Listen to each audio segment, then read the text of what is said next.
I'm going to tell you exactly what I did 3 months before my wedding, and why I had no other choice. My name is Sarah Pemberton, and the man I was engaged to marry had just bought us a house without asking a single question about what I wanted. His mother had already selected the caterer, the florist, and apparently my entire future.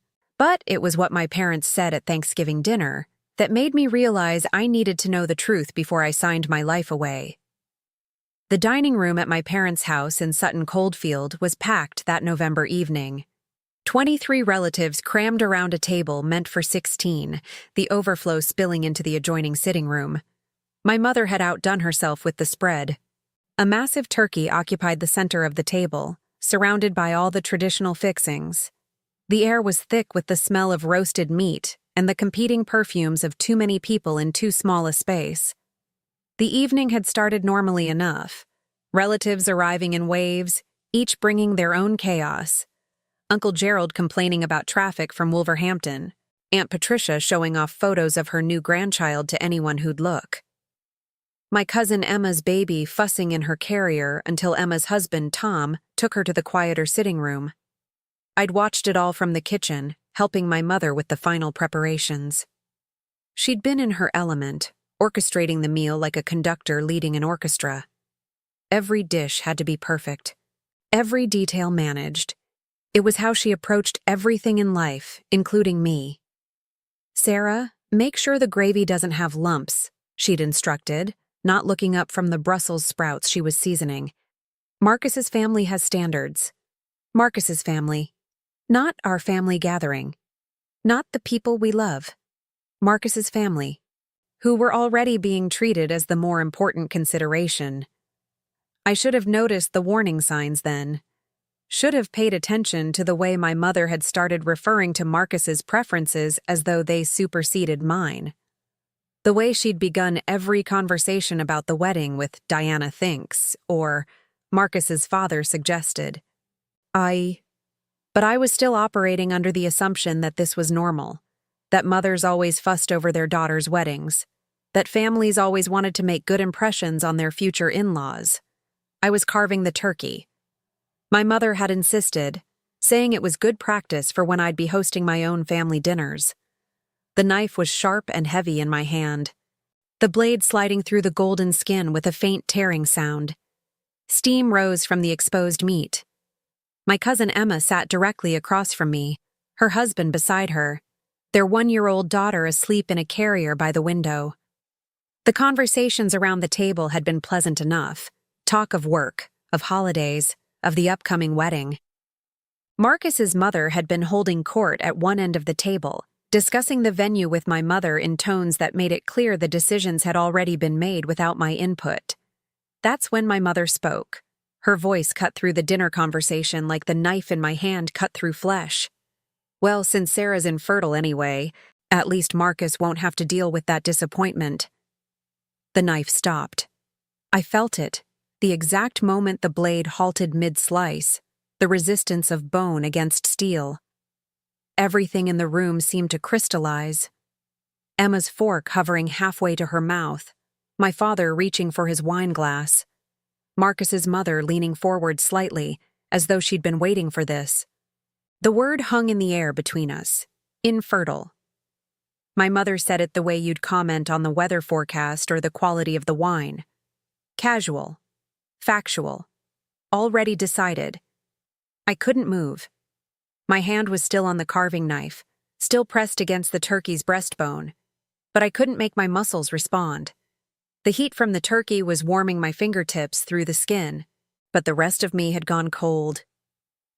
The sound of the room had changed.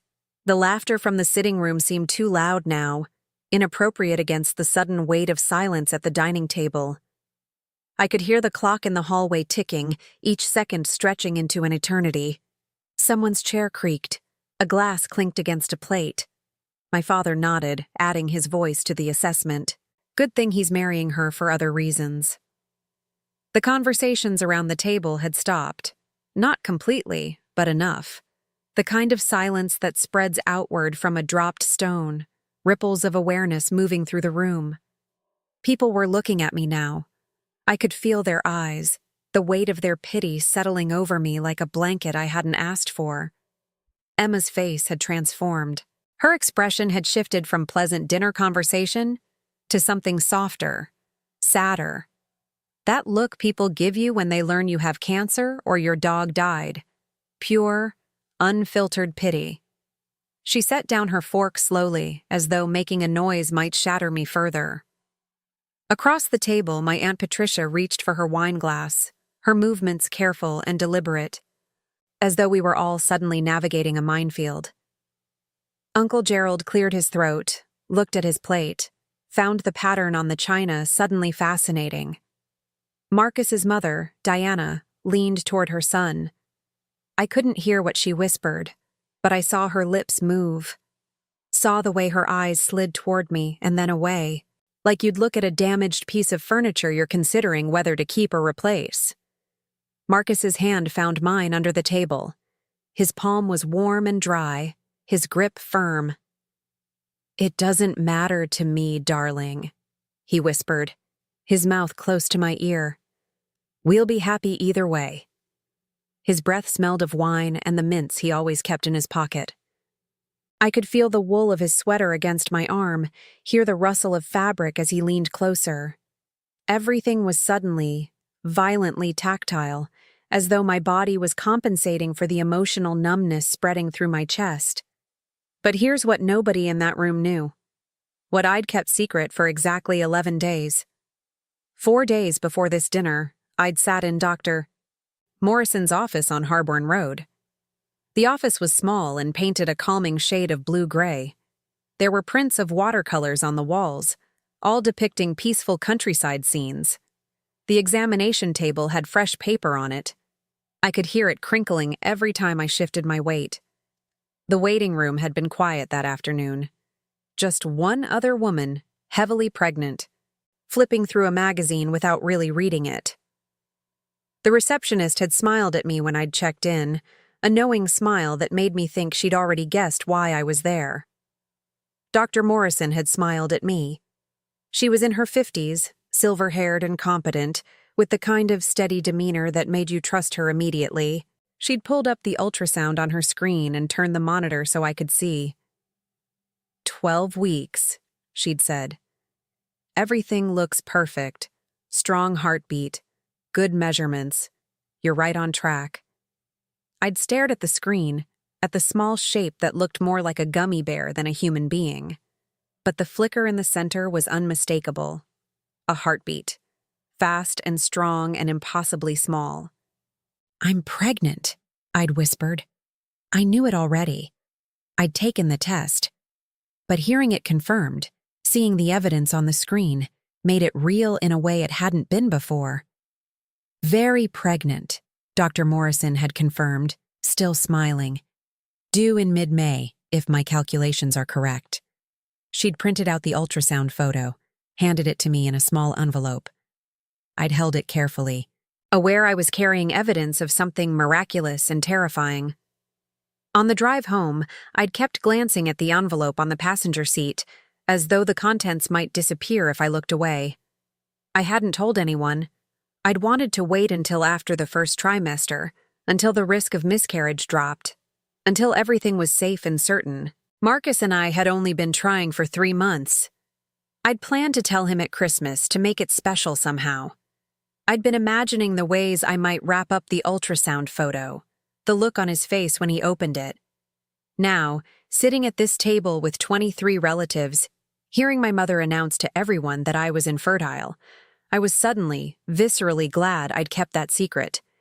Because what I'd just witnessed told me I needed to run a different kind of test entirely. The dinner continued around me, conversations resuming in fits and starts. But the mood had shifted. People were being careful now, avoiding certain topics, speaking in lower tones. Emma caught my eye across the table, her expression full of sympathy that made me want to scream. I set down the carving knife with deliberate care, placed it on the serving platter, lined up parallel to the turkey. I could feel my hand shaking slightly, a fine tremor I couldn't quite control. "Excuse me," I said. My voice came out steady, which surprised me.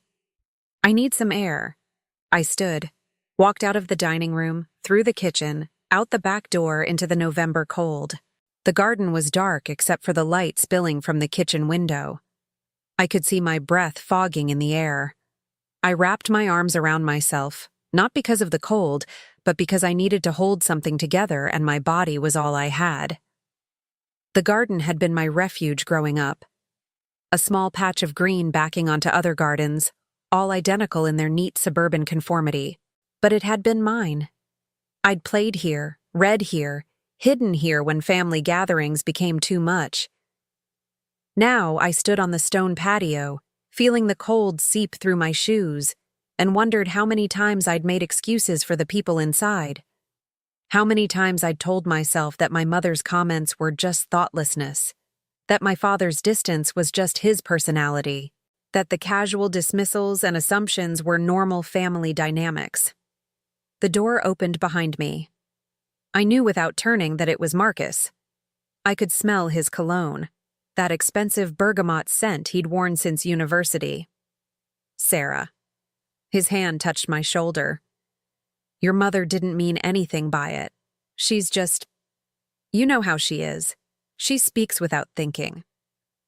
I turned to look at him. Marcus Hendricks, 32 years old, senior solicitor at his father's firm, tall and handsome in that distinctly British way, with dark hair starting to gray at the temples. He was wearing the cashmere sweater I'd bought him for his birthday. His expression was concerned, but not alarmed. Sympathetic, but not devastated. She told 23 people I'm infertile, I said. I know, it was inappropriate. He squeezed my shoulder. But darling, even if it were true, it wouldn't change anything between us. I love you. We'll figure everything out together. Even if it were true, those words lodged in my chest like a piece of glass. He believed it might be true. He'd heard my mother's pronouncement and accepted it as possible, as something we'd need to figure out, as a problem that wouldn't change his love, but was nonetheless a problem. He hadn't defended me, hadn't questioned the assumption, hadn't asked me privately if it was true, giving me the courtesy of being the first to know about my own medical status. He'd just accepted it, absorbed it, moved immediately to reassurance mode.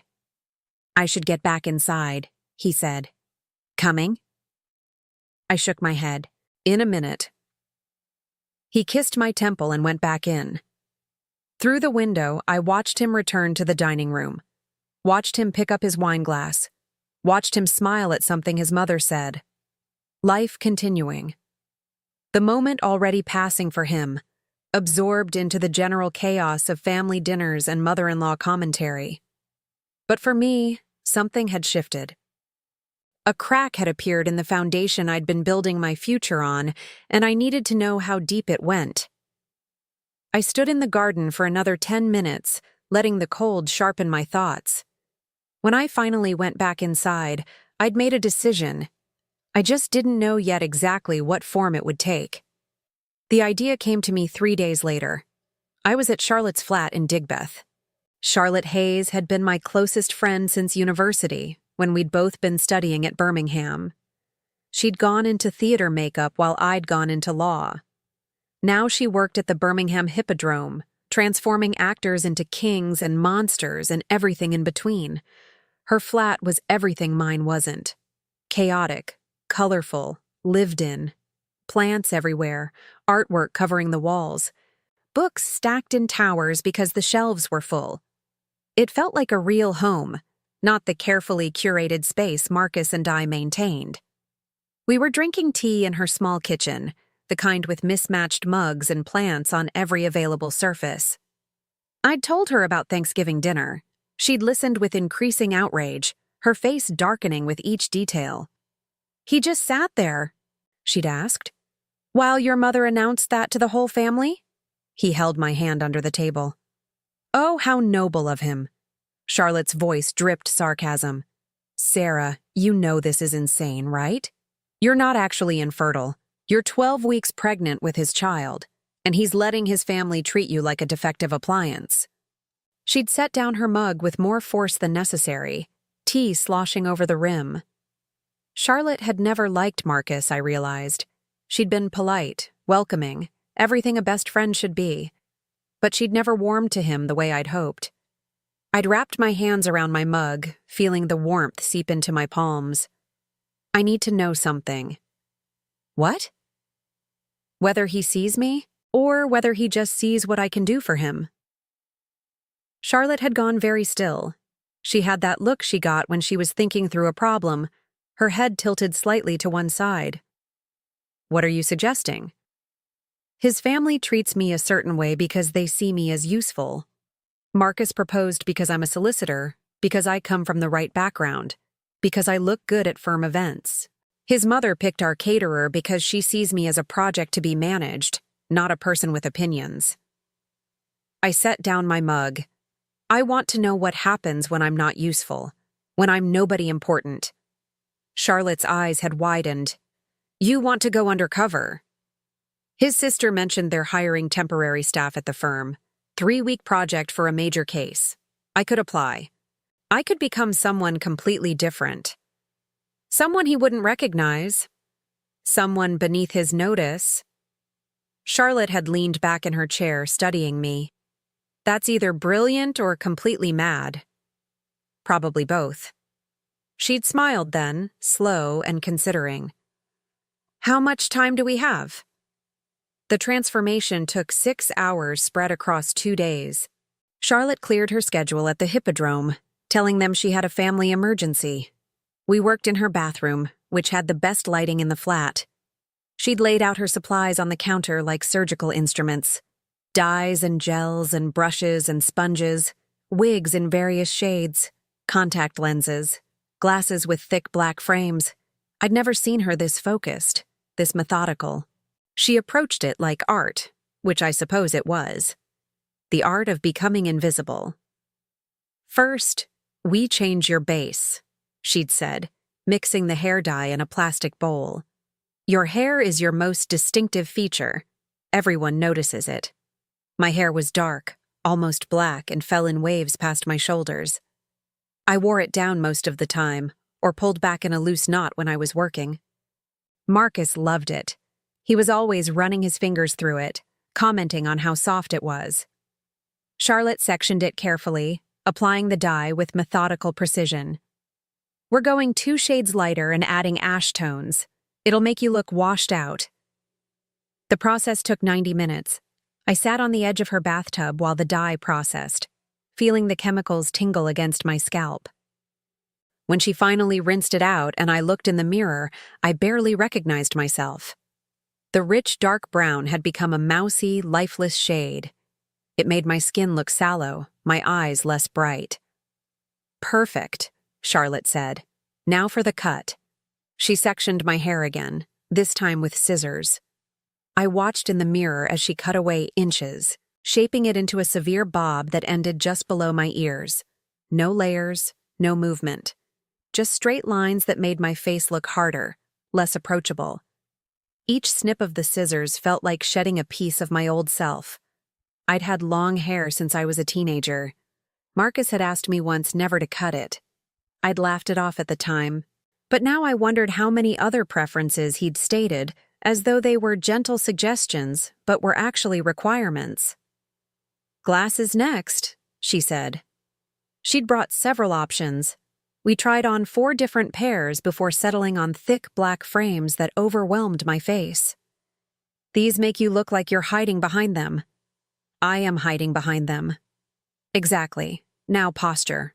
For the next hour, Charlotte taught me how to hold myself differently, how to round my shoulders forward, how to drop my gaze, how to take up less space.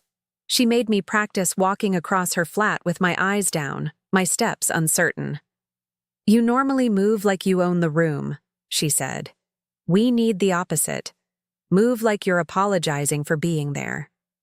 It was harder than I expected. I'd spent years learning to project confidence, to take up space in rooms full of men who wanted to diminish me. Law school had taught me to speak up, to make eye contact, to command attention. Now I had to unlearn all of it. We worked on my voice next, making it softer, less certain, adding little hesitations. dropping the ends of sentences. All the verbal tics of someone who doesn't expect to be heard. Try saying, "I'm not sure, but maybe we could," instead of, "We should," Charlotte instructed. Make every statement sound like a question, like you're asking permission to have an opinion. I practiced for an hour, feeling something inside me recoil every time I made my voice small and uncertain. This was how some women talked all the time, I realized. How they'd learned to navigate spaces that didn't welcome them. How they made themselves palatable to people who saw confidence as aggression. The makeup came last. Charlotte used contouring to change the shape of my face, making my cheekbones less prominent, my nose broader. She covered the natural color in my lips with foundation, making them disappear into my face. No mascara, no eyeliner, nothing to draw attention to my eyes. When she finally stepped back and let me look in the mirror, I felt a chill run through me. The woman looking back at me was forgettable. Drab. Someone you'd pass on the street and never notice. Someone who looked tired and uncertain and resigned to being overlooked. "You look like a woman who apologizes for existing," Charlotte said quietly.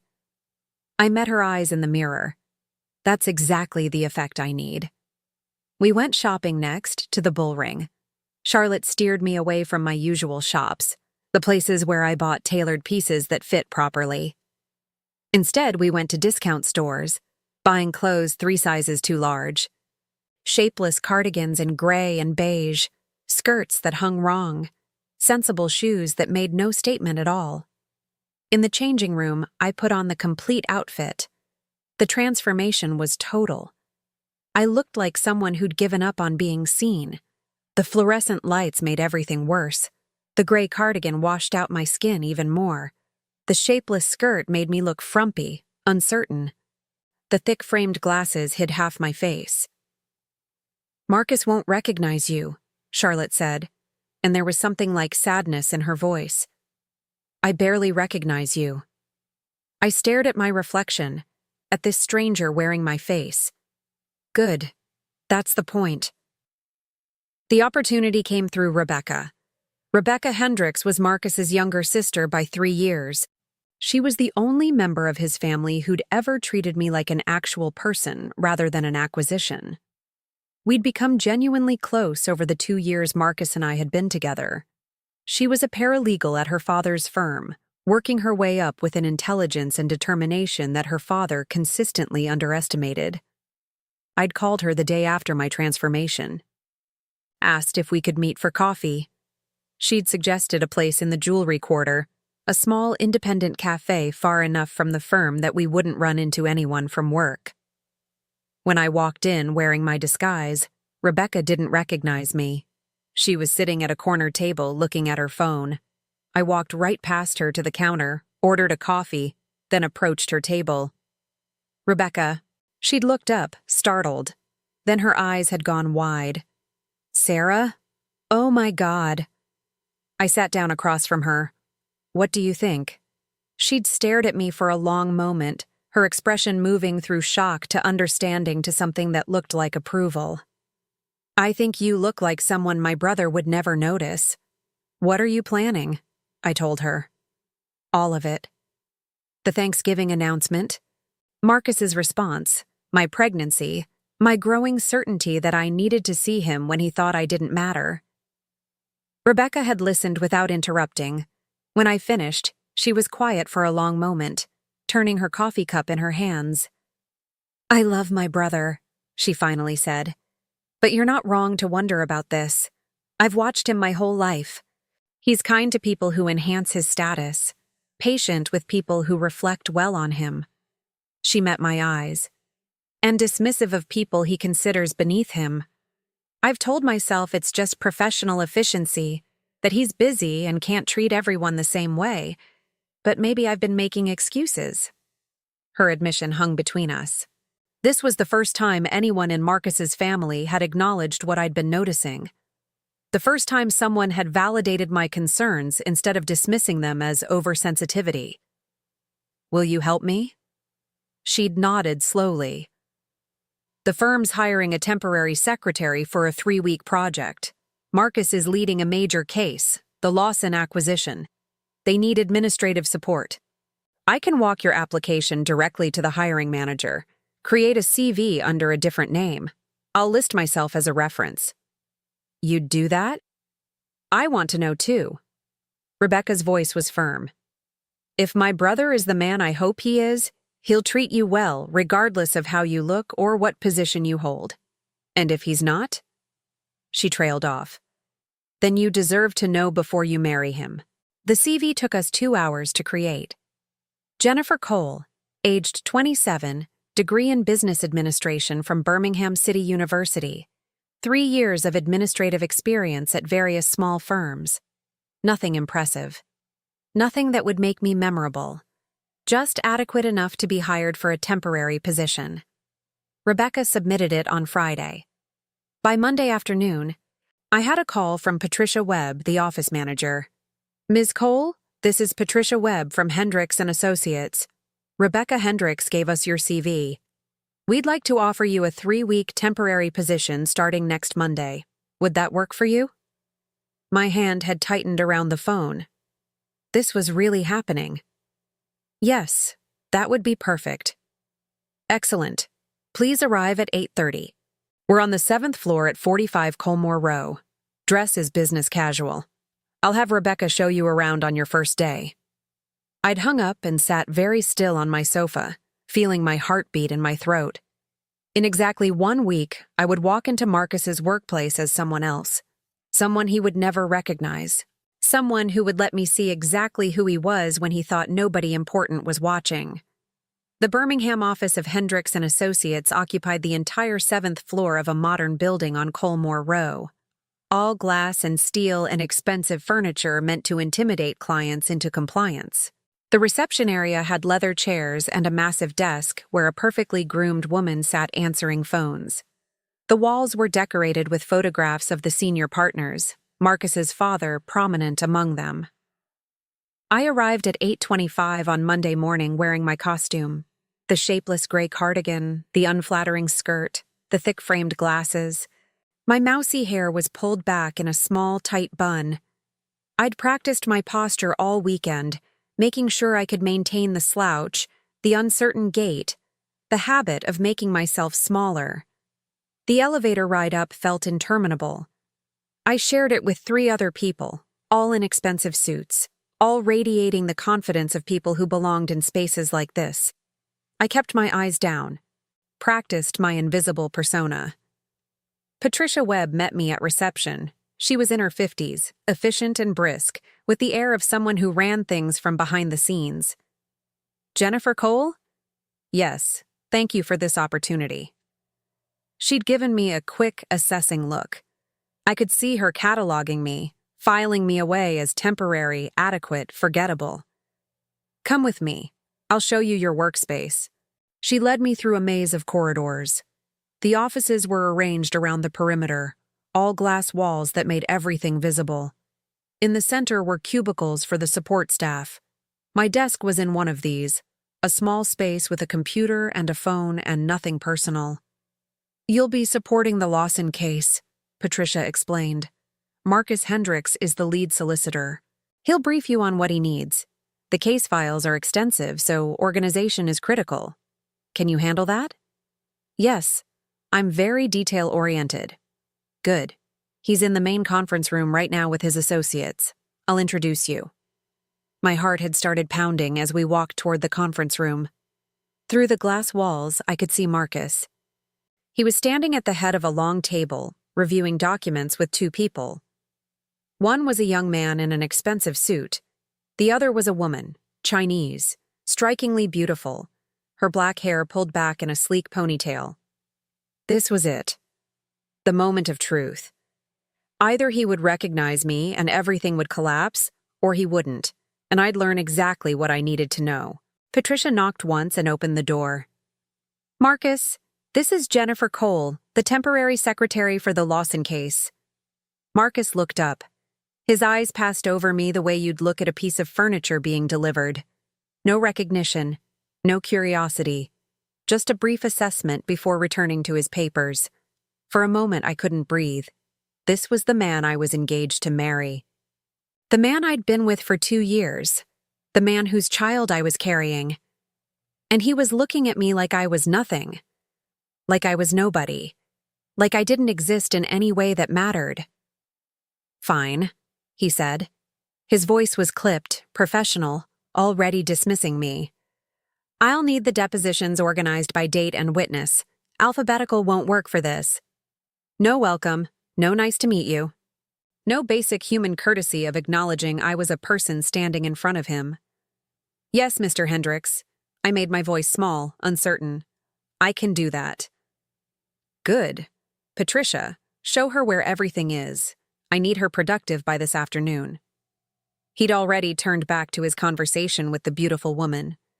I heard him laugh at something she said as Patricia led me out. That first day, I could have convinced myself it was just professional detachment. He was busy, important case, lots of pressure. It didn't mean anything. But then I started watching. At 10:30, the beautiful woman walked into Marcus's office. I'd learned her name by then, Sophia Chen, associate solicitor, 6 months with the firm, Oxford educated. I could see them through the glass wall. The transformation in Marcus was immediate and total. "Sophia, come in. Sit down." His voice warmed by 20 degrees. The clipped professionalism vanished, replaced by genuine welcome. He stood up from his desk. Actually stood. Pulled out a chair for her. Waited until she sat before returning to his own seat. She'd brought him a question about precedent. Some technical point of contract law. Marcus leaned over her shoulder to review the document she'd placed on his desk. His hand rested on the back of her chair, close enough to her shoulder that I felt something twist in my chest. They spent 15 minutes discussing the case. I could hear his voice through the glass, patient and engaged. He was teaching her, guiding her through the complexities, making sure she understood. When she thanked him and stood to leave, he smiled. "Anytime, Sophia. You're doing brilliant work. Really brilliant." She'd left his office glowing. An hour later, Marcus called my extension. "Jennifer, I need coffee. Black, no sugar." "Right away, Mr. Hendricks." I'd made the coffee carefully, making sure the temperature was right, that the cup was clean. I brought it to his office at 11:45, exactly when he'd requested it. He didn't look up when I entered. "Just leave it there." He waved vaguely at his desk, his eyes still on his computer screen. I set down the cup, positioning it carefully on a coaster. Waited for a moment in case he needed anything else. He didn't acknowledge me. Didn't say thank you. Didn't even glance up to confirm I'd done what he'd asked. I left his office feeling like I'd been erased. The comparison wasn't subtle. It was a hierarchy made visible through every interaction, every word, every second of attention he allocated. Sophia received his charm, his patience, his interest. I received his indifference at best, his irritation at worst. By the end of the first week, I'd mapped the entire structure. At the top were the people who enhanced Marcus's status, his fellow solicitors, particularly the ones with connections or impressive credentials. Sophia definitely fell into this category. He treated them with warmth and respect, took time to mentor them, laughed at their jokes. In the middle were the people who served a useful function but didn't enhance him. The paralegals who did competent work. The IT staff who kept the systems running. He was professional with them, occasionally friendly. But there was a distance. They were employees, not equals. At the bottom were people like me. Temporary staff. Administrative support. People who were meant to be invisible, to function smoothly without requiring his attention. He treated us with the bare minimum required by professional courtesy, and sometimes less. I documented everything, not on paper because that would have been too risky. But in my head, I cataloged every interaction, every word, every revealing moment. On Tuesday, he asked me to reorganize the entire filing system, 47 folders, all needing to be relabeled and reorganized by date rather than alphabetically. It took me 6 hours. When I finished, I sent him an email letting him know it was complete. He didn't respond. Not even a simple thank you or acknowledged. Just silence, as though I was a machine that had performed its function and required no feedback. On Wednesday, Sophia made an error in a brief. I saw it happen. She'd cited the wrong case, something that could have undermined their entire argument. She realized it around 3 in the afternoon. I watched her go pale, watched her walk to Marcus's office with the expression of someone expecting to be fired. She was in there for 20 minutes. When she emerged, she was smiling. Marcus's voice carried through the open door. "These things happen, Sophia. We all make mistakes. We'll fix it together. You're doing brilliant work otherwise." 20 minutes of patient correction and reassurance for a significant error. That same afternoon, I made a small mistake. Intentional, but minor. I mislabeled one folder in the system I'd just reorganized. Just one, in a system of 47. Marcus noticed within an hour. "Jennifer." His voice came from his office, sharp enough to carry. "Can you come here, please?" I walked in, keeping my posture small, my eyes down. "Yes, Mr. Hendricks." He was standing behind his desk, holding the mislabeled folder. His face showed the kind of frustration you'd show a child who'd spilled juice after being warned repeatedly. "This is unacceptable." He held up the folder. "We're managing a £2.3 million case. I need precision, not carelessness. Do you understand?" "I'm sorry, Mr. Hendricks. It won't happen again." "See that it doesn't." He set down the folder with more force than necessary. "I need to be able to trust that when I ask for something, it's done correctly. If you can't handle that, you need to tell me now." His tone was cold. Not angry, exactly, but dismissive. Like I was a malfunctioning piece of equipment he was considering whether to replace. "I can handle it," I said quietly. "I'm sorry." He'd waved me away, already turning back to his computer. I walked back to my desk, feeling the contrast like a physical weight. Sophia's significant error had earned her patience and reassurance. My minor mistake had earned me a lecture on trustworthiness. The pattern repeated itself throughout the week. On Thursday, Marcus took Sophia to lunch. "Case strategy," he explained to the other associates. They went to a restaurant in the mailbox, one of those places with white tablecloths and wine lists. They were gone for 2 hours. I spent those 2 hours at my desk, eating a sandwich from the break room, reorganizing files that didn't need reorganizing, feeling the weight of the comparison. That same day, I asked him a question about the filing system. There was a genuine ambiguity about how he wanted something organized. His response was impatient. "Figure it out, Jennifer. That's what we're paying you for." On Friday, I watched him spend 45 minutes explaining a complex point of law to James, the young paralegal.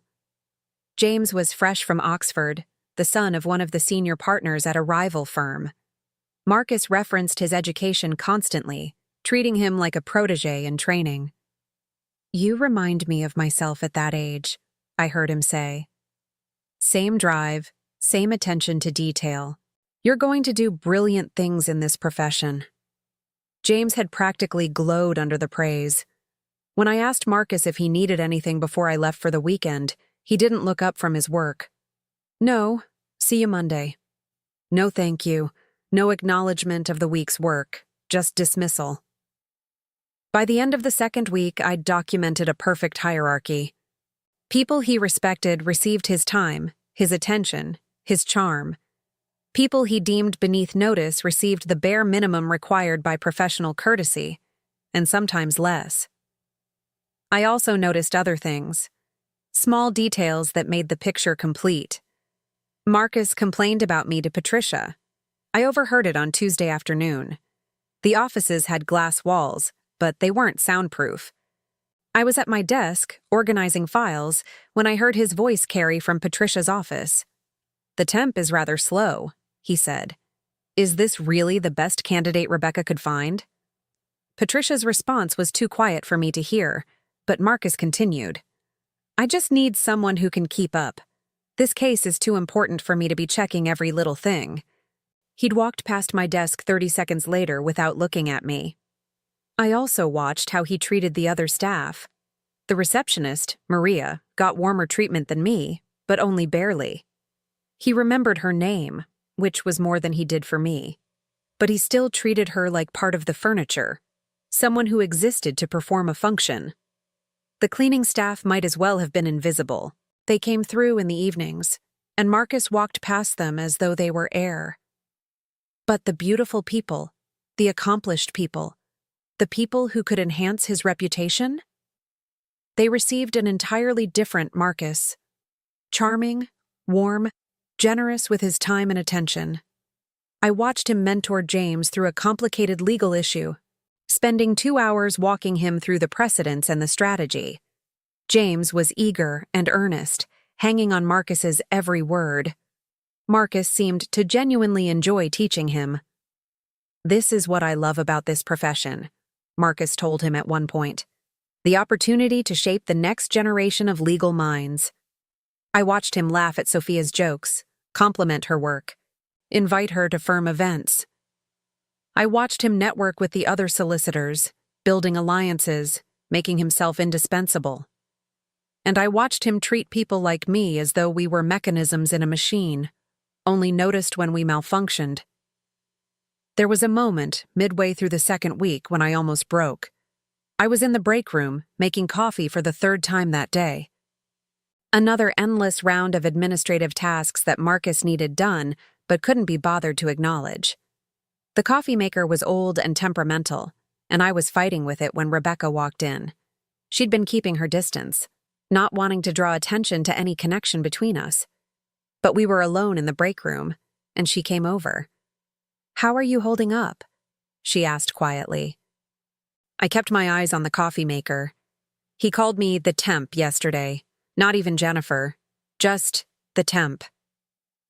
Rebecca was silent for a moment. "I'm sorry." "Don't be. This is exactly what I needed to see." I turned to look at her. "Thank you for helping me do this. Sarah." She paused, choosing her words carefully. "When this is over, when you confront him, I want you to know something. I've already started looking for another job. I don't think I can work for my father's firm anymore, not after watching this." The pregnancy was getting harder to hide. I was 14 weeks now, starting to show just slightly. The shapeless clothes helped disguise it, but I caught Patricia looking at me oddly once or twice. I needed to finish this soon, before the physical evidence became undeniable. The 3rd week brought new revelations that solidified everything I'd been learning. On Monday morning, I watched Marcus interact with a potential client. The man was older, wealthy judging by his tailored suit and expensive watch. Marcus transformed. The warmth, the attentiveness, the genuine interest, all deployed like weapons of charm. He remembered details from their previous conversation, asked about the man's family, laughed at his jokes with perfect timing. When the client left, Marcus's face shifted back to its default expression. Professional. Distant. The mask removed now that the performance was over. I thought about all the times he'd turned that charm on me. In the beginning, when we were dating. At firm events, when I was on his arm. At family gatherings, when his parents were watching. How much of it had been real, and how much had been strategy? That afternoon, I witnessed something that made me physically ill. A young woman came to deliver documents. She was probably in her early 20s, dressed in the uniform of a courier service. She approached Marcus's office tentatively, knocked on the glass door. Marcus looked up, saw her, and his expression didn't change. He waved her in with the same vague gesture he used for me. She entered, holding the package. "Delivery for Mr. Hendricks?" "Just leave it there." He didn't look up from his computer. She set it down, hesitated. "I need a signature, sir." He sighed, the kind of sigh that communicated annoyance at being interrupted. Scrawled his name on her tablet, without looking at her. Didn't say thank you. Didn't acknowledge her beyond the minimum required to complete the transaction. She left looking smaller than when she'd entered. I watched him return to his work as though nothing had happened, as though he hadn't just treated another human being like an inconvenience. And I realized this wasn't about me. This was who he was. This was his default setting with anyone he deemed unimportant. The realization should have made it easier. Should have made it less personal. Instead, it made it worse. Because it meant he wasn't cruel to me specifically. He was just cruel to anyone who couldn't enhance his status. On Tuesday, I observed Marcus at a firm meeting. I'd been asked to take notes, to sit in the corner and be invisible while the real lawyers discussed the real work. Marcus was brilliant in that meeting. Sharp, insightful, commanding respect from his colleagues. He made arguments I knew were sophisticated, referenced precedents with perfect recall. This was the man I'd fallen in love with. The one who was passionate about justice, about the law, about making a difference. But then one of the junior associates, a young woman named Emma, offered a suggestion. It was actually a good suggestion. I could see it was good, could see the way it solved a problem they'd been discussing for 15 minutes. Marcus dismissed it without consideration. That won't work. Let's move on. Emma's face flushed. She didn't argue, just nodded and fell silent. 10 minutes later, one of the senior partners made essentially the same suggestion. Different wording, but the same fundamental idea. Marcus's face lit up. That's brilliant. Exactly the approach we need. Well done. Emma's expression was carefully neutral, but I saw the flicker of hurt. The understanding that her idea wasn't bad, just her status. I took notes mechanically, my hand moving across the page while my mind cataloged another piece of evidence. Another data point in the case I was building. Wednesday brought a moment I'll never forget. I was organizing files in the records room when I heard voices. Marcus and his father, having a conversation in the corridor just outside. They didn't know I was there. The records room door was partially closed, the lights off because I'd been about to leave. The Coleman merger is moving forward, Marcus's father said. We need to make sure we're positioned correctly. Already handled, Marcus replied. I've been cultivating Coleman's son. Good relationship there. He trusts me. And Sarah, the wedding's still on? There was a pause. I held my breath in the darkness of the records room. Of course, Marcus said. She's ideal. Good family, good credentials. Her network complements ours. The Pembertons have connections we can leverage. Diana seems to think she's difficult. Marcus laughed. It wasn't a kind sound. Sarah knows how to play the game. She'll adapt.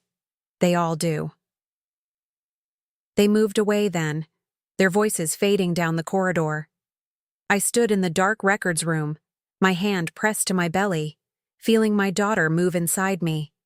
Feeling the absolute certainty that walking away was the only option, the only choice that honored the life I was building, the person I was raising. Marcus saw me as a strategic asset, a chess piece to be positioned for maximum advantage. My family, my education, my career, all of it reduced to leverage in his professional advancement. The wedding he was planning wasn't a commitment. It was a merger. That evening, I went back to Charlotte's flat. She took one look at my face and pulled me into a hug. When? She asked. Thursday. The celebration for the Lawson case. Everyone will be there. Are you ready? I thought about it. About 3 weeks of documentation. 3 weeks of watching Marcus reveal exactly who he was when he thought no one important was watching. 3 weeks of evidence that would make the confrontation undeniable. I'm ready, I said. I planned the final test for Thursday of the 3rd week. The timing had to be perfect. The Lawson case team was celebrating. The client had accepted the settlement proposal that morning, and Marcus was treating it as a major victory. Patricia had organized a small gathering for 6 o'clock in the main conference room.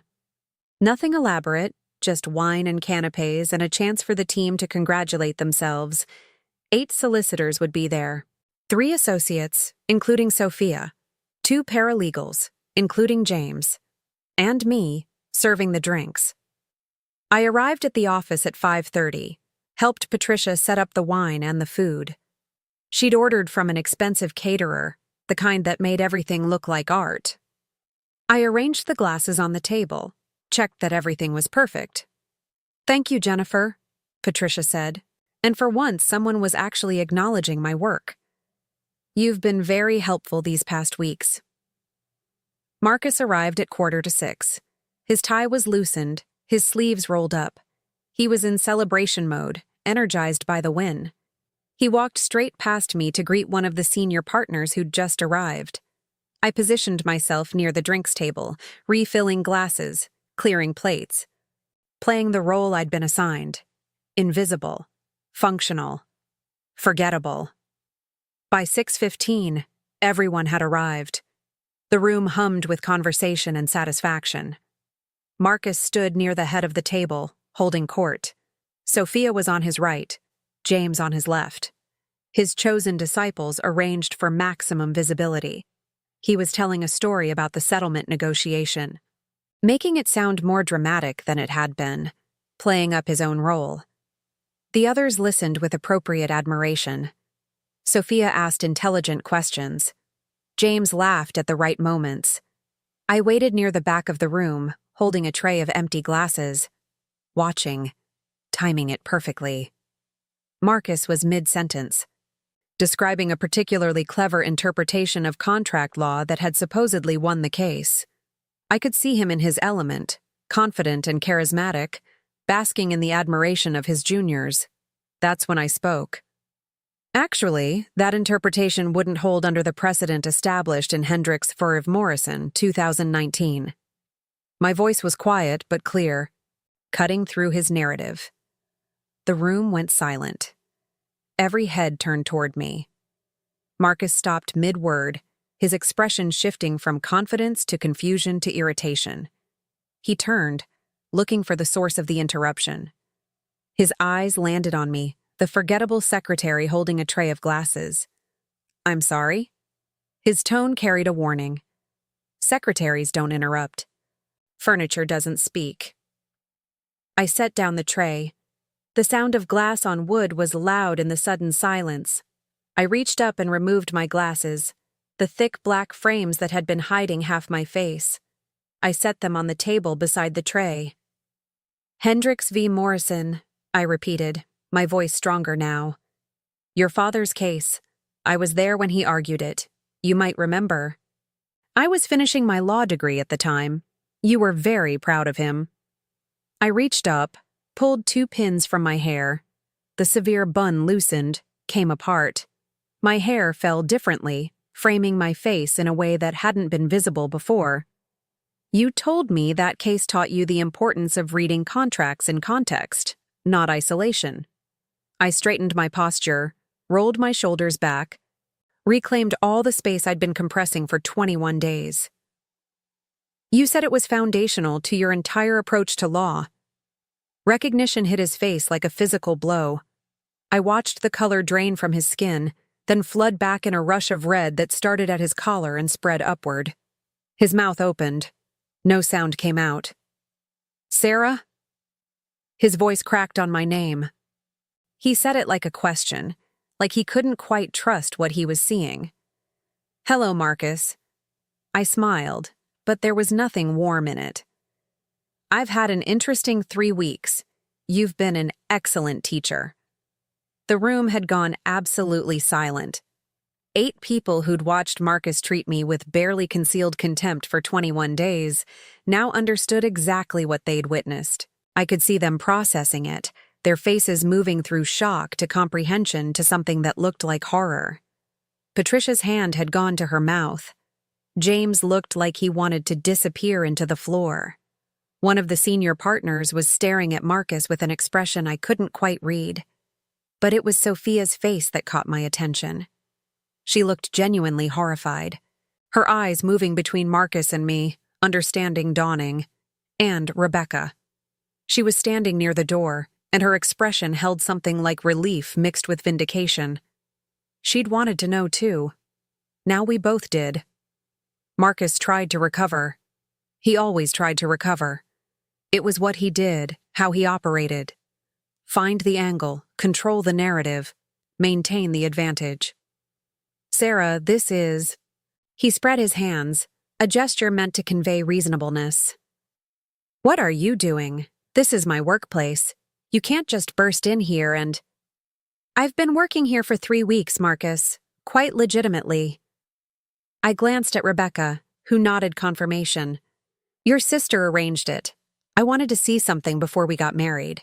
Before I made a permanent commitment to a man whose mother picks out my caterers and whose parents call me infertile at family dinners while you sit there and let them. His mouth opened, closed. He was trying to find words, but nothing seemed adequate. The room was watching him now with the same assessment he'd turned on others for years. Measuring, judging, finding him wanting. I wanted to know if you valued me, or just the version of me that fits properly into your family's expectations. I gestured at my transformed appearance, the mousy hair and shapeless clothes. So I became someone else, someone less polished, less accomplished, less useful to the Hendricks family brand. This is what I learned. I let the pause stretch, watching him squirm in the silence. You're kind to people who enhance your status, patient with people who reflect well on you, and dismissive, sometimes cruel, to people you consider beneath you. That's not fair, he started, his voice gaining strength. You deceived me. You came in here under false pretenses and... I called you slow, I interrupted. Actually, you called me slow to Patricia. You complained about me being inadequate. You've taken Sophia to lunch 9 times in 3 weeks while I've been here. But you couldn't spare 30 seconds to say good morning when I brought you coffee at 7:45 each day. Sophia stood abruptly, her chair scraping against the floor. I should go. This is... You did nothing wrong, I told her, meaning it completely. This isn't about you. It's about him, and who he is when he thinks no one important is watching. I turned back to Marcus. The man I'd almost married looked smaller somehow, diminished under the gaze of his colleagues and staff who'd just watched 3 weeks of evidence compressed into a single moment of recognition. Here's what's going to happen, I said quietly. I'm going to leave now.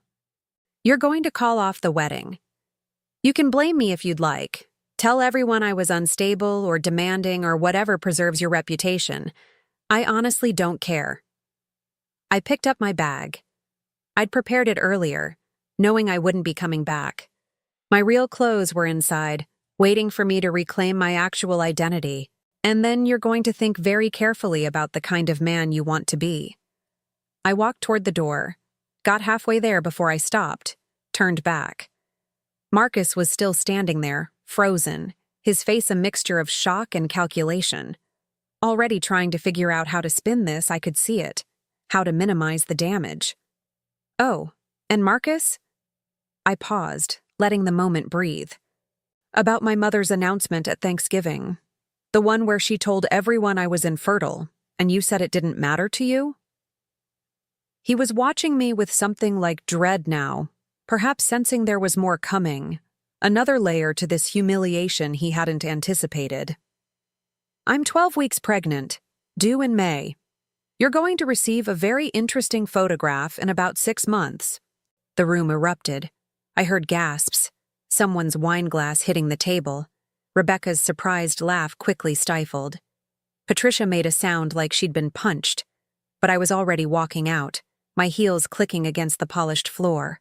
I'd changed shoes in the bathroom before making my entrance, reclaiming that small piece of myself along with everything else. The corridor felt longer walking out than it had walking in, but every step took me further from the man who'd shown me exactly who he was, and closer to the life I'd almost signed away. The reversal was perfect, and I knew it. Marcus, who'd spent 3 weeks treating an inferior employee with contempt, discovered he'd been systematically revealing his character to the one person whose opinion actually mattered. The colleagues who'd watched him demonstrate his hierarchy of respect now saw him fully. Not the charming senior solicitor, but the man who measured human worth by utility and status. Within 2 hours, he was exactly where he'd put me. Sitting in judgment, found wanting, dismissed. He called 17 times that evening. I watched my phone light up with his name, over and over, each call going to voicemail. I didn't listen to the messages. Nothing he could say would change what I'd seen, what I now knew with absolute certainty. I was at Charlotte's flat, back in my own clothes, my own hair washed of the temporary dye that would fade over the next few weeks. We sat on her sofa, drinking tea, and she just held my hand while my phone vibrated on the coffee table. "Do you want to talk about it?" she asked. "Not yet. Maybe later. Right now I just need to sit with it." His mother called. His father called. Even Rebecca called, though hers was just to say 4 words. "I'm proud of you." Then she hung up. The next 3 days were chaos of a different kind. Text messages, emails, Marcus trying every angle, every approach. First he was apologetic, then he was angry. Then he tried reasoning, explaining, justifying. The messages evolved as he worked through his own processing, trying to find the combination of words that would undo what had been done. One message read, "I was under stress. You don't understand the pressure of that case." Another, "You humiliated me in front of my colleagues. How is that fair?" And then, "We can work through this. I'll do better. Please, Sarah, think about what we're throwing away." None of it mattered. I'd seen what I needed to see. The man I was going to marry had shown me with perfect clarity that I was valuable to him only when I was useful. That kindness was something he allocated based on status. That beneath the charm and the good manners and the proclaimed love was a hierarchy. And I'd only been near the top because of what I could provide. The wedding was canceled. I let Marcus craft whatever narrative he needed. I didn't contradict his version of events, didn't try to control what people believed, let him tell everyone I'd had a breakdown, that I'd sabotaged my own future, that I was unstable. I didn't care. The deposits were lost. £40,000, mostly his family's money. The venue, the caterer, the florist, the photographer, all of it. Gone. Marcus's mother called about this specifically, her voice tight with fury. "You've cost us a fortune. I hope you realize that. Consider it an investment in your son's character development," I'd said, and hung up. The house in Edgbaston sold before we'd even properly moved in. Marcus had bought it as a surprise, a grand gesture meant to demonstrate his providing abilities.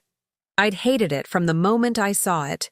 Too big, too formal, too much like a museum where we'd live carefully to avoid disturbing the perfection. He took a loss on the sale, I heard. The market had shifted slightly, and he'd been forced to accept an offer below what he'd paid. I didn't feel sorry for him. The pregnancy progressed. I moved through the weeks in a strange state of relief and grief. Relief that I'd discovered the truth before binding myself legally to Marcus. Grief for the future I'd imagined, even if that future had been built on false assumptions. My body changed. The morning sickness faded. The small bump became larger, undeniable. I bought maternity clothes, proper ones that fit and made me feel like myself. I stopped hiding. There were moments, in the quiet of my new flat, when I'd put my hand on my belly and feel the flutter of movement inside, and I'd think about what kind of life my daughter would have, what kind of mother I wanted to be, what kind of values I wanted to teach her. I told my parents I was pregnant 3 weeks after the wedding cancellation. We met at a coffee shop in Moseley, neutral territory. My mother arrived wearing her judgment like armor. "I heard about the wedding," she said before I'd even sat down. "Marcus's mother called me. She said you had some kind of breakdown." "I didn't have a breakdown. I had clarity." "You embarrassed yourself. Embarrassed us. Do you know how this looks?" I set my bag on the table, met her eyes directly. I'm pregnant. 14 weeks. Completely healthy. Definitely not infertile. The color drained from her face. What? That announcement you made at Thanksgiving? About me being infertile? I was already pregnant, had been for weeks. You announced to 23 people that I couldn't have children while I was literally growing one. My father had gone very still. Sarah. I'm not interested in explanations. I'm not interested in apologies. I'm telling you because you'll find out anyway, and I'd rather control how you hear it. You're keeping it? My mother's voice was faint. I'm keeping her. Her name is Charlotte, due in May. You'll receive a birth announcement, same as everyone else. I'd stood up then, ready to leave. But my father stopped me with a hand on my arm. Sarah, wait. He looked at my mother, then back at me. We made assumptions we shouldn't have made. We shouldn't have said what we said. No, you shouldn't have. Can we be part of this? Part of her life? I'd looked at him for a long moment, seen the genuine regret there, the understanding that they'd damaged something important. Maybe, I said finally. But not yet. Not until I'm ready. The months passed. My belly grew. I worked through my second trimester, taking on contract work from home, building a practice that would let me be present for my daughter. I bought a small terraced house in Moseley, 3 bedrooms, a garden, space to grow. The house was nothing like the Edgbaston property Marcus had chosen. It was modest, warm, lived in. The kind of place where you could put your feet on the furniture and spill tea on the rug, and it would just become part of the story. The purchase itself felt like reclaiming my life. I walked through the empty rooms, imagining where furniture would go, where my daughter would take her first steps, where we'd build our life together. No one questioned my choices. No one told me the kitchen was too small or the garden needed landscaping. It was mine, completely and utterly. I painted the nursery myself, a soft yellow that caught the morning light. Charlotte Hayes came over to help, both of us in old clothes covered in paint splatters. We worked in comfortable silence, occasionally breaking into conversation about everything and nothing. "You're going to be an amazing mother," Charlotte said at one point, rolling yellow paint onto the wall in smooth, even strokes. "I hope so. I'm terrified I'll mess it up." Everyone's terrified. That's how you know you care. She paused, looked at me. "You know what Marcus is missing? This. The actual building of a life. He's so busy managing appearances that he's forgotten how to live." I put together the crib with Charlotte's help, both of us laughing at the incomprehensible instructions. The pieces didn't seem to fit together the way the diagram suggested, and we spent an hour trying different configurations before finally getting it right. "If parenting is anything like furniture assembly, you're in trouble," Charlotte joked, tightening the final screw. I stood back, looking at the crib in the yellow room.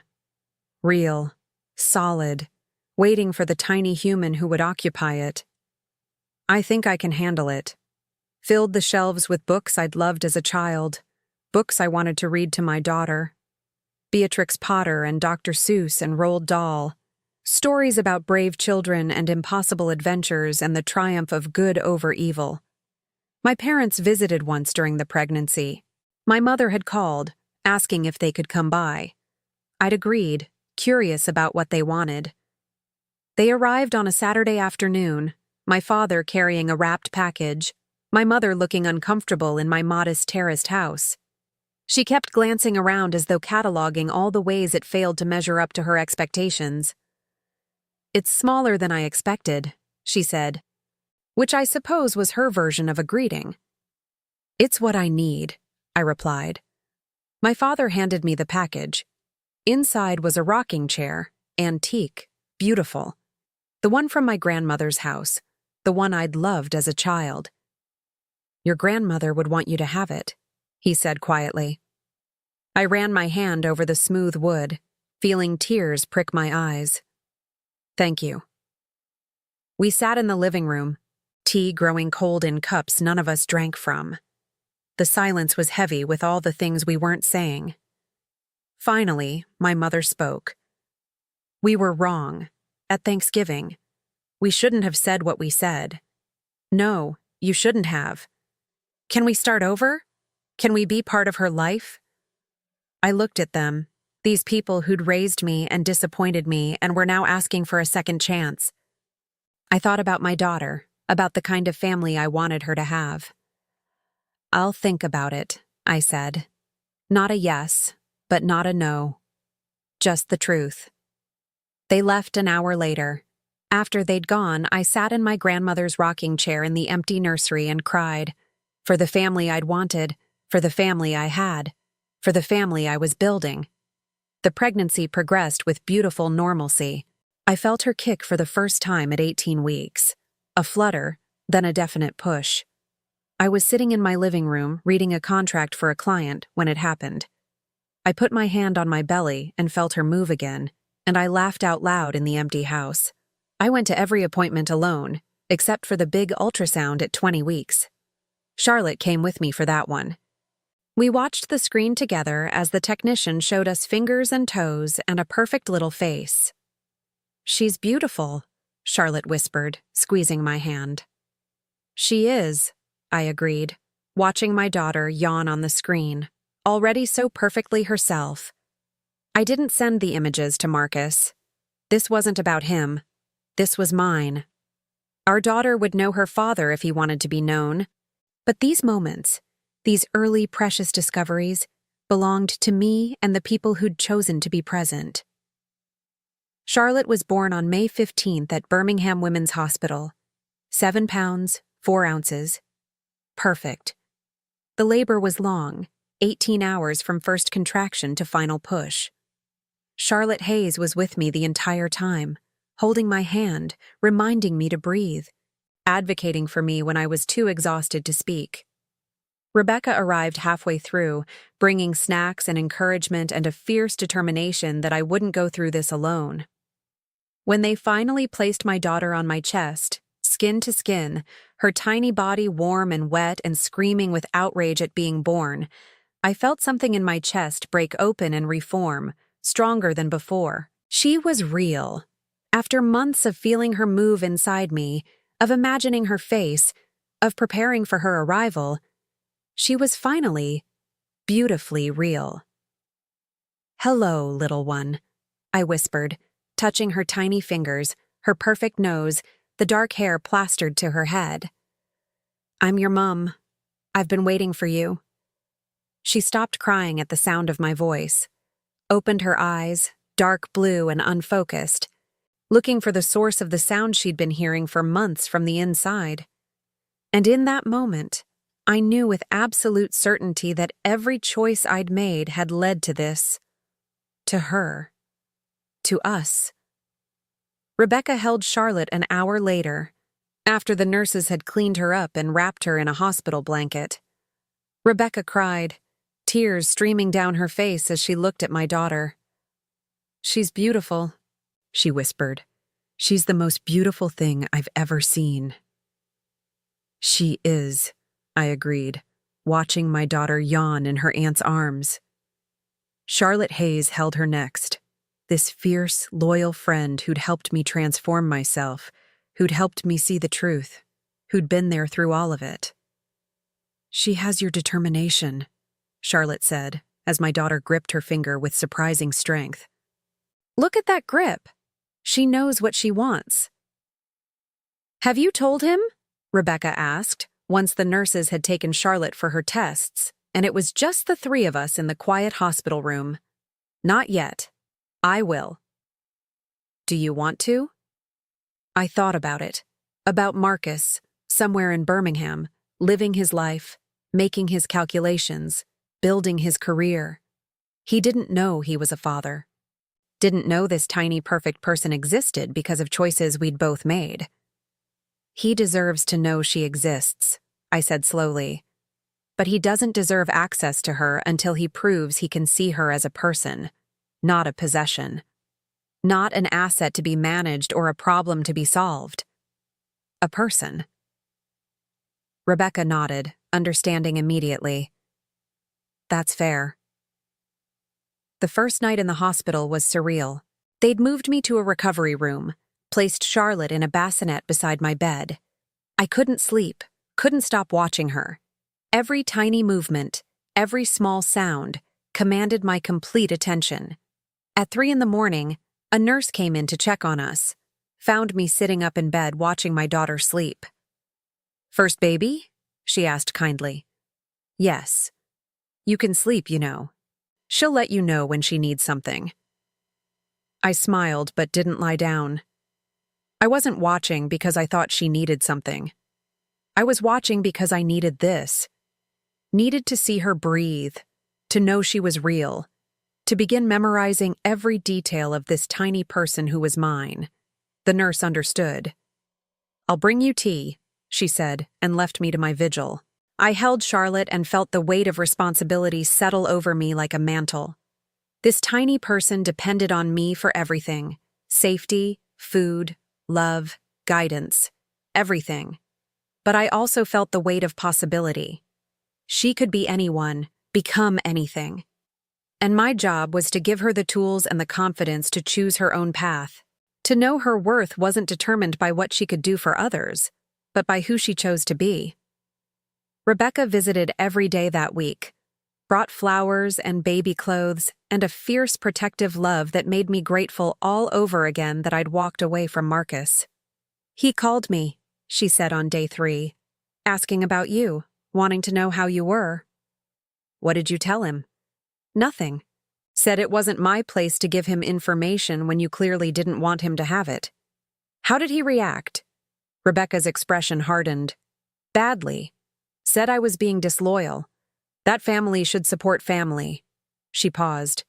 "I told him that family also shouldn't treat people like status symbols.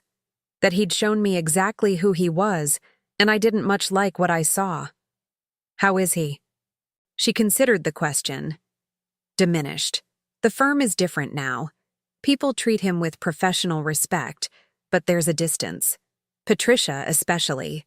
She's polite, efficient, but she doesn't go out of her way anymore. The juniors are wary. Word spreads in places like that." "Have you told him?" Rebecca asked. Once the nurses had taken Charlotte for her tests, and it was just the 3 of us in the quiet hospital room. "Not yet. I will." The first weeks at home were harder than I'd expected. Not because of Charlotte. She was perfect, easy, a dream baby according to everyone who visited. But because of everything else. The exhaustion that went bone deep. The constant vigilance. The learning curve of deciphering her cries, understanding what each sound meant. Charlotte Hayes moved in for the first week, sleeping on my sofa, helping with night feedings, taking the baby so I could shower. She taught me how to swaddle properly, how to burp without panic, how to trust my instincts. "You're doing great," she'd say, usually around 3 a.m. when I was convinced I was failing at everything. "I don't feel like I'm doing great. I feel like I'm barely keeping up." That's the same thing. Welcome to motherhood. Rebecca brought meals. Actual meals. Not just casseroles or frozen dinners. She'd cook in my kitchen while I fed Charlotte, filling my freezer with portions I could heat up one-handed. "You don't have to do this," I told her one afternoon, watching her chop vegetables with professional efficiency. "I know. I want to." She paused, looked at me. "You're raising my niece. The least I can do is make sure you're both fed." "Does your family know?" "That you had a baby?" "No. They know something happened, that you and Marcus aren't together, but they don't know about Charlotte." She set down the knife. "That's your news to share, when you're ready." My parents visited when Charlotte was 2 weeks old. They'd called first, asking permission, waiting for me to say yes. They brought gifts, impractical things mostly, expensive outfits Charlotte would outgrow before she could wear them, toys meant for older babies. But they also brought my grandmother's christening gown, carefully preserved in tissue paper. "For Charlotte," my father said, "if you want it." I took it, felt the delicate fabric, imagined my daughter wearing it. Thank you. My mother held Charlotte while I made tea. I watched from the kitchen, saw the way her face softened, the way she instinctively rocked when Charlotte fussed. She's beautiful, my mother said when I returned. Perfect. She is. Sarah, about what I said. At Thanksgiving, I was wrong. So very wrong. Yes, you were. Can you forgive me? I looked at my mother, at my daughter in her arms, at the complicated tangle of family and hurt and hope. I'm working on it, but it's going to take time. She nodded, accepting this. That's fair. They stayed for an hour. When they left, my father hugged me, something he hadn't done in years. We're proud of you, he whispered, for everything. I took a photograph 3 days later, Charlotte asleep in my arms, wrapped in the blanket the hospital had given us. Tiny fingers curled against her cheek, perfect peace captured in a single image. The photo took me 20 tries to get right. Charlotte kept waking up, or the light was wrong, or I couldn't get the angle I wanted. But finally, I captured it. The moment that said everything I needed to say. I printed 2 copies, sent one to my parents' address, knowing my mother would show it to the entire family just as she'd shared my supposed infertility, let them see what they'd assumed was impossible. The second copy I held for a week, kept it on my kitchen counter, looking at it every time I walked past, debating whether to send it, whether Marcus deserved even this small communication. Finally, on a gray Tuesday morning while Charlotte napped in her bassinet, I wrote a single line on the back. Thought you'd like to know your assumptions were as wrong as your character assessment. I addressed the envelope to his office, not his home, not his parents' house, the place where he'd shown me exactly who he was, the place where he'd revealed his character with every interaction, every dismissal, every moment of contempt for people he deemed beneath him. I mailed it that afternoon, standing at the post box with Charlotte strapped to my chest in a carrier, feeling the weight of the envelope in my hand before letting it go. He called. I didn't answer. He texted. I didn't respond. He sent flowers to my house. I gave them to my neighbor. Rebecca told me later that he'd shown up at family events afterward looking diminished, unable to fully explain what had happened, but visibly changed. His colleagues at the firm apparently treated him differently. Not with open disrespect, but with a certain careful distance. The way you'd treat someone whose judgment you no longer quite trusted. The mirror I'd held up to him hadn't just reflected his behavior back. It had shown everyone else who'd been watching what they'd been excusing, overlooking, enabling. Patricia called me 6 months after Charlotte was born. Asked if I'd be interested in contract work for the firm. Real work, solicitor work, not administrative support. We could use someone with your skills, she said, and your particular insight into character. I'd laughed. I'll think about it. I never did take that job, but the offer itself felt like vindication. The woman Marcus had treated as beneath notice was exactly the professional they needed. Charlotte is 3 now, brilliant and fierce and learning early that her worth isn't measured by how useful she is to anyone's plans. We live in our small terraced house in Moseley, and I practice law part-time from home, taking cases that matter, building something that's mine. She has Marcus's eyes, I notice sometimes. The same gray-blue that changes with the light, but everything else is her own. Her fierce independence, her quick laugh, the way she demands to be seen and heard. Sometimes I see Marcus around Birmingham. The city's small enough that our paths occasionally cross. He always looks away first, can't quite meet my eyes, can't quite face what he saw in himself when he didn't know I was watching. I heard he got married last year. Rebecca didn't go to the wedding, said she couldn't watch him make promises when she knew exactly what those promises were worth. I don't waste energy hating him. Hate requires more investment than he deserves.